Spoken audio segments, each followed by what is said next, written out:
Hi dears, എല്ലാവരും happy അല്ലേ? Welcome to our channel. കുട്ടികൾക്ക് ക്രിസ്മസ് അവധി തുടങ്ങി. അതുപോലെ വീട്ടിലേക്ക് വിരുന്നിന് പോവുകയാണ് ഞങ്ങൾ. മണപ്പുള്ളിക്കാവ് മിലിറ്ററി ക്യാൻറ്റീനിൽ പോയി സാധനങ്ങൾ എടുത്തു. അച്ഛനൊരു റിട്ടയർഡ് ആർമി ഓഫീസറാണ്. ഒരു മാസത്തിനുള്ള സാധനങ്ങൾ എടുത്ത് നേരെ കോട്ടയിലുള്ള ഹനുമാൻ ക്ഷേത്രത്തിലേക്കാണ് പോകുന്നത്. ഈ കവാടം കഴിഞ്ഞാൽ വണ്ടി പാർക്ക് ചെയ്യാനുള്ള സ്ഥലമാണ്. ടിപ്പുവിൻ്റെ കോട്ട എന്നറിയപ്പെടുന്ന ഈ കോട്ട മനോഹരമായി സംരക്ഷിക്കപ്പെടുന്ന ഒരു ചരിത്ര സ്മാരകമാണ്. കോട്ടയോട് ചേർന്നുള്ള വിശാലമായ മൈതാനത്തിൽ വിശ്രമത്തിനും സായാഹ്ന നടത്തത്തിനും ധാരാളം പേർ എത്താറുണ്ട്. പാലത്തിലൂടെ നടന്നു വന്ന് ഈ ഗേറ്റ് കടന്ന് നമുക്ക് നേരെ ഹനുമാൻ ക്ഷേത്രത്തിലേക്ക് പോവാം.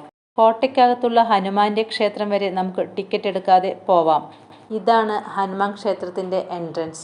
ഹനുമാന്റെ ക്ഷേത്രം വീഡിയോ എടുക്കാൻ അനുവാദമില്ല. കോട്ടയ്ക്ക് ചുറ്റുമുള്ള ഈ കിടങ്ങ് വേനൽക്കാലത്തും വറ്റി കണ്ടിട്ടില്ല. ഇപ്പോൾ ഇതിൽ നിറയെ ആമകളും മീനുകളുമാണ്. പണ്ട് ഇതിൽ മുതലകളായിരുന്നു എന്ന് കേട്ടിട്ടുണ്ട്. ഈ മരത്തിൻ്റെ ചുട്ടിൽ ഒരുപാട് പേർ കാറ്റും ആസ്വദിച്ചുകൊണ്ട് ഇരിപ്പുണ്ട്. ഇനി നമുക്ക് അടുത്ത ഡെസ്റ്റിനേഷനിലേക്ക് പോവാം. അവിടെ നിന്നും ഇറങ്ങിയതും കാണുന്നത് കുറച്ച് ഉപ്പിലിട്ട നെല്ലിക്ക, മാങ്ങ, പൈനാപ്പിൾ എന്നിവയാണ്. ഇനി നേരെ നമ്മൾ എവിടേക്കാണ് പോകുന്നതെന്നറിയോ? NMRൻ്റെ ആദ്യത്തെ ഔട്ട്ലെറ്റിലേക്ക്. ഇവിടുത്തെ ബിരിയാണി സ്പെഷ്യലാണ്. റാവുത്തർ ബിരിയാണി അതിൻ്റെ പെർഫെക്റ്റ് രുചിയിൽ ഇവിടെ കിട്ടും. 15 വർഷമായെന്ന് തോന്നുന്നു ഇതിവിടെ തുടങ്ങിയിട്ട്.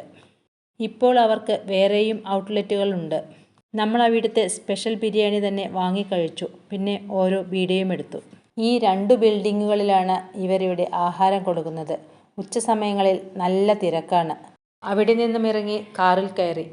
ഇനി നമ്മുടെ സ്ഥിരം ജ്യൂസ് കടയിലേക്കാണ് ഈ പോക്ക്. ഇവിടെ അടുത്ത് കുറേ തിയേറ്ററുകളുണ്ട്. റെയിൽവേ സ്റ്റേഷനും ഇവിടെ നിന്ന് അടുത്ത് തന്നെയാണ്. നമ്മുടെ ജ്യൂസ് കട ഏതെന്നറിയോ നിങ്ങൾക്ക്? Royal fruits.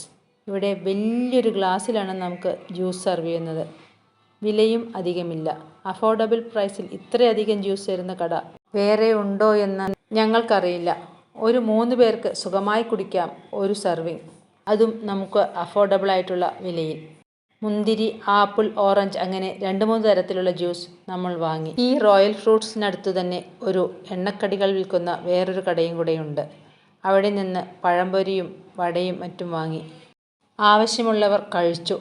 ഇനി നമുക്ക് നേരെ വീട്ടിലേക്ക് പോകാം. ചന്ദ്രനഗർ വഴി വീട്ടിലേക്ക്. മേട്ടുപ്പാളയം കഴിഞ്ഞാൽ റോഡിന് ഇരുവശവും നിറയെ തണൽ മരങ്ങളാണ്. ഈ പച്ചപ്പിനിടയിലൂടെ യാത്ര ചെയ്ത് അയ്യപ്പൻകാവെത്തി. ഗ്രാമവഴികളിലൂടെ യാത്ര ചെയ്ത് നമുക്ക് കുറച്ചു ദൂരം കൂടി പോവാനുണ്ട്. പ്രായം എത്ര ആയാലും സ്വന്തം വീട്ടിലേക്ക് വരുമ്പോഴുള്ള മനസ്സിൻ്റെ ആ സന്തോഷം അത് പറഞ്ഞറിയിക്കാനാവില്ല. അത് അന്നും ഇന്നും ഒരേ വികാരമാണ്. അച്ഛനമ്മമാരുടെ അടുത്തെത്തുമ്പോൾ നമ്മൾ പണ്ടത്തെ ആ കുട്ടിക്കാലത്തിലേക്ക് തിരിച്ചു പോകും. പണ്ടൊക്കെ വെക്കേഷനായാൽ അടുത്ത ദിവസം അച്ഛൻ വിരുന്നിന് വിളിക്കാൻ വരുമായിരുന്നു. പിന്നെ വെക്കേഷൻ കഴിഞ്ഞ് തിരിച്ചു പോകും. ഇന്നിപ്പോൾ വിരുന്നൊക്കെ കുറഞ്ഞു, പ്രാരാബ്ദങ്ങളേറി. എന്നാലും വെക്കേഷനാവാൻ കാത്തിരിക്കുന്ന അച്ഛനും അമ്മയും ഉണ്ടിവിടെ. മക്കളുടെയും പേരമക്കളുടെയും കൂടെ കുറച്ച് ദിവസം ചിലവഴിക്കാൻ കാത്തിരിക്കുകയാണ് അവർ. ഇനി കുറച്ചു ദിവസം എല്ലാ തിരക്കുകളും മാറ്റിവെച്ച് അവരോടൊപ്പം. വൈകുന്നേരത്തെ ചായ കുടിയെല്ലാം കഴിഞ്ഞ് ഞങ്ങൾ കുടുംബസമേതം പല്ലാവൂർ ചിന്മയുടെ അടുത്തുള്ള വാമല മുരുകൻ ക്ഷേത്രത്തിലേക്ക്. ഗ്രാമ പശ്ചാത്തലത്തിലുള്ള പഴയ ഗ്രാമീണ കാഴ്ചകളെല്ലാം കാണാം ഇവിടെ. ഇതാണ് വാമല, ഒരു കുന്നിൻ മുകളിൽ സ്ഥിതി ചെയ്യുന്ന ഒരു കുഞ്ഞു ക്ഷേത്രം. ചെറിയൊരു കുന്നായതുകൊണ്ട് നമുക്ക് എളുപ്പത്തിൽ കയറാം. ഹൃദയം ഉൾപ്പെടെ ഒരുപാട് സിനിമകൾക്ക് ലൊക്കേഷനായിട്ടുണ്ട് വാമല. ഒരുപാട് ഐതിഹ്യങ്ങളും ഈ ക്ഷേത്രത്തിനെ പറ്റി കേട്ടിട്ടുണ്ട്. ഹനുമാന്റെ കാൽപാദം പതിഞ്ഞിട്ടുണ്ടിവിടെ എന്നാണ് പറയുന്നത്. അതും ഞങ്ങൾ കണ്ടു. നന്നങ്ങാടികളും ഈ മലയിൽ കാണാൻ കഴിയും. നല്ലൊരു വ്യൂ പോയിന്റ് കൂടിയാണിത്. ചുറ്റുമുള്ള നെൽപ്പാടങ്ങളും കുളവും എല്ലാം കാണാം. ഒരുപാട് ടൂറിസ്റ്റുകളും കണ്ടന്റ് ക്രിയേറ്റേഴ്സും ഇവിടെ വരാറുണ്ട്.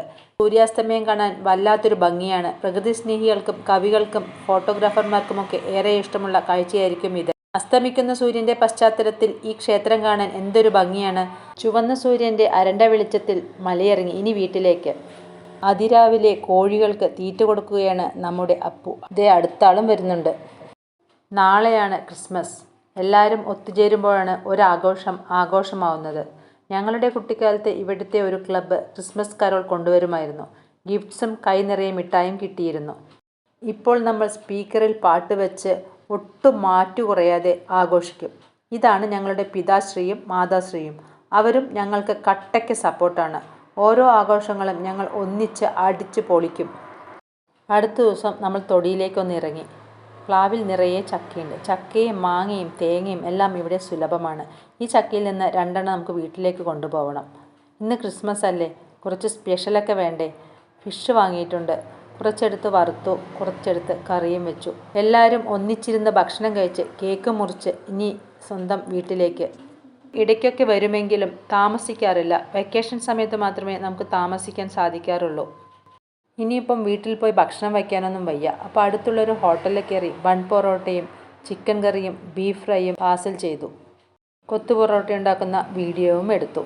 അങ്ങനെ നമ്മുടെ വെക്കേഷനൊക്കെ കഴിയാറായി. ഈ വീഡിയോ ഇഷ്ടമായെങ്കിൽ നിങ്ങളെല്ലാവരും ലൈക്ക് ചെയ്യണം, ഷെയർ ചെയ്യണം, കമൻറ്റ് ചെയ്യണം. സബ്സ്ക്രൈബ് ചെയ്യാത്തവരുണ്ടെങ്കിൽ സബ്സ്ക്രൈബ് ചെയ്യണം. Thank you for watching.